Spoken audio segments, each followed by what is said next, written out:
नमस्कार, जय श्री राम। स्वागत है आप सभी का। आज चर्चा करेंगे सूर्य का द्वादश भाव फल।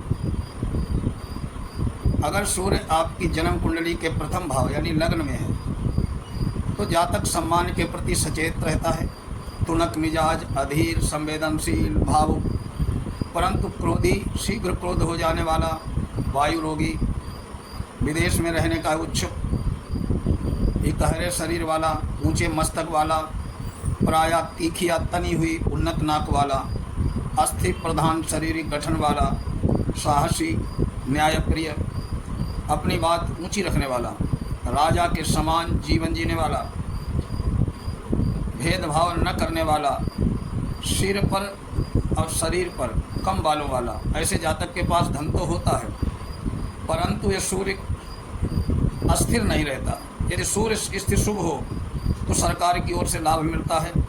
ऐसे जातक को चाहिए कि दूसरे से काम लेते समय नम्र व्यवहार रखें, गुस्से पर संयम रखें, अपनी बात कट जाए तो चिड़चिड़ा न हो। प्रथम भाव में सूर्य होने के बाद यदि सातवां भाव खाली है तो जातक का भाग्योदय विवाह के बाद होता है। यदि सूर्य शुक्र के साथ अशुभ योग करता है तो जातक के पिता की मृत्यु जातक की छोटी ही उम्र में हो जाने की पूर्ण संभावना बनती है, ऐसा लाल किताब का मत है। क्योंकि सूर्य पिता का कारक है और शुक्र सूर्य का शत्रु है। सूर्य की अंतरदशा में सूर्य 6 मूलांक जिनका योग 6 आता हो, 42, 15, 36, 33, 60, 6, 24 आदि वाले वर्षों में 10वें 7वें घर को डिस्टर्ब करेगा, विशेषकर 10वें। ऐसे में जातक का स्थानांतरण, व्यवसाय परिवर्तन, प्रमोशन हो सकता है परंतु पत्नी के साथ तनातनी हो सकती है। द्वितीय भाव, यदि जातक की जन्म कुंडली में सूर्य दूसरे भाव में हो तो जातक धनाढ़ होता है परंतु पैतृक या कौटुंबिक धन से, अपने परिश्रम से नहीं, भाग्यवान और शाही ठाठ बाट के साथ जीने वाला होता है। सरकार की ओर से नुकसान की संभावना बनती है।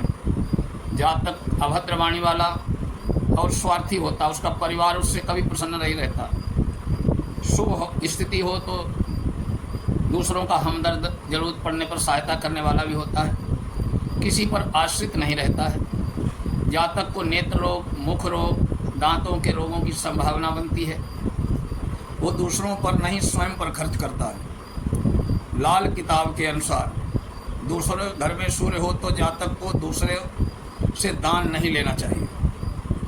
शनि धनेश द्वितीय एस बकरी होकर 2, 6, 8, 12 या 3 भाव में हो तो लाख प्रयासों के बाद भी जातक दरिद्र ही रहता है। शरीर में गर्मी सदा रहती है, हाथ पैरों में पसीना आता है, दृष्टि कमजोर होती है।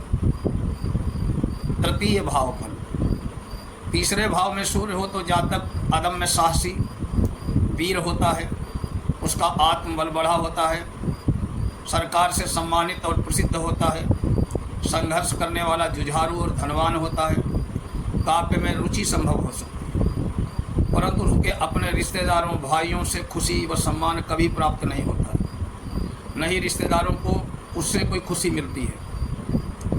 ऐसे व्यक्ति के प्रायः बड़ा भाई नहीं होता, अगर होता है तो उसकी मृत्यु भी संभव है।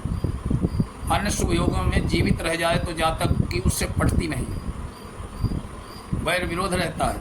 ऐसा जातक सेल्फ मेड या स्वयं कमाकर खाने वाला होता है परंतु यदि अन्य कारणों से जातक अपना चाल चलन बिगाड़ ले तो सूर्य के शुभत्व में कमी आ जाती है, जिसका प्रभाव आर्थिक रूप से अन्य संबंधों पर पड़ता है, ऐसा लाल किताब का मत है। चतुर्थ भाव में सूर्य हो तो जातक का व्यक्तित्व आकर्षक होता है। वो धनी, पराविद्या का जानकार, प्रायः समुद्री यात्राओं से अपार धन अर्जित करने वाला होता है। धनी होते हुए वो कभी निजी वाहन का सुख नहीं होता, रिश्तेदारों में से अप्रसन्न और दुखी रहता है। ऐसा जातक निर्दयी और कंजूस किस्म का भी होता है। वो धन बच्चों के लिए छोड़कर जाता है, अपने ऊपर कभी खर्च नहीं करता। प्रायः माता पिता की सेवा का उसे कभी मौका मिलता नहीं। लाल किताब के अनुसार ऐसे जातक को अंधों को भोजन कराने से शुभ फलों की प्राप्ति होती है। यदि इस भाव में वृष राशि हो तो बहुपत्नी योग और अन्य स्त्रियों से संबंध संभावित होते हैं। वृश्चिक और कुंभ राशि हो तो हृदय शूल होता है।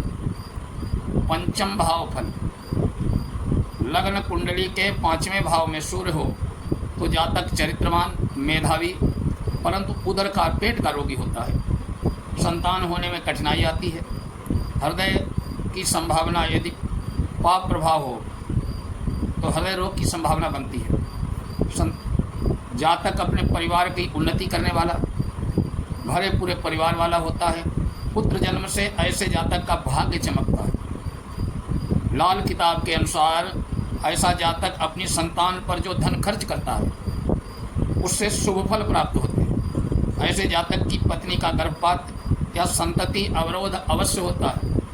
संतान कम होती हैं तथा दुर्बल व रोगी होती हैं या शीघ्र नष्ट हो जाती हैं। प्रायः ऐसे जातक की कन्याएं अधिक होती हैं। यदि गुरु की दृष्टि भी 5वें भाव पर हो तो पुत्र प्राप्त होता है।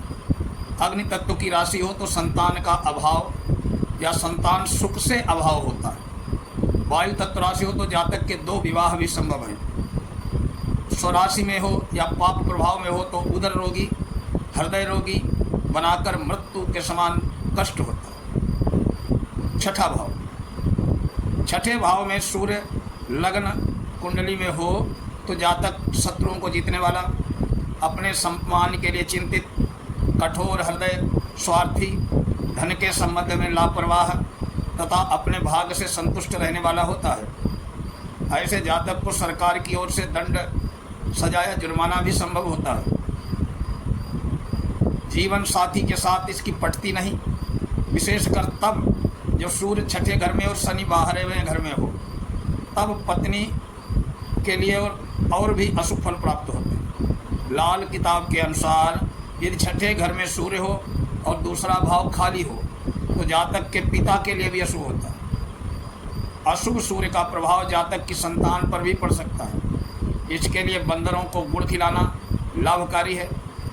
सूर्य अष्टमेश होकर छठे भाव में हो तो राज्य पक्ष से बैर बढ़ता है। ऐसा जातक तंत्र मंत्र यंत्र में रुचि रखता है। इसके शत्रु अधिक होते हैं किंतु शत्रुहंता होता है। यदि सूर्य पाप प्रभाव में हो तो जातक लंबे रोग से ग्रस्त रहता है। कन्या या मीन राशि में छठे घर पर सूर्य हो तो क्षय रोग की संभावना बनती है।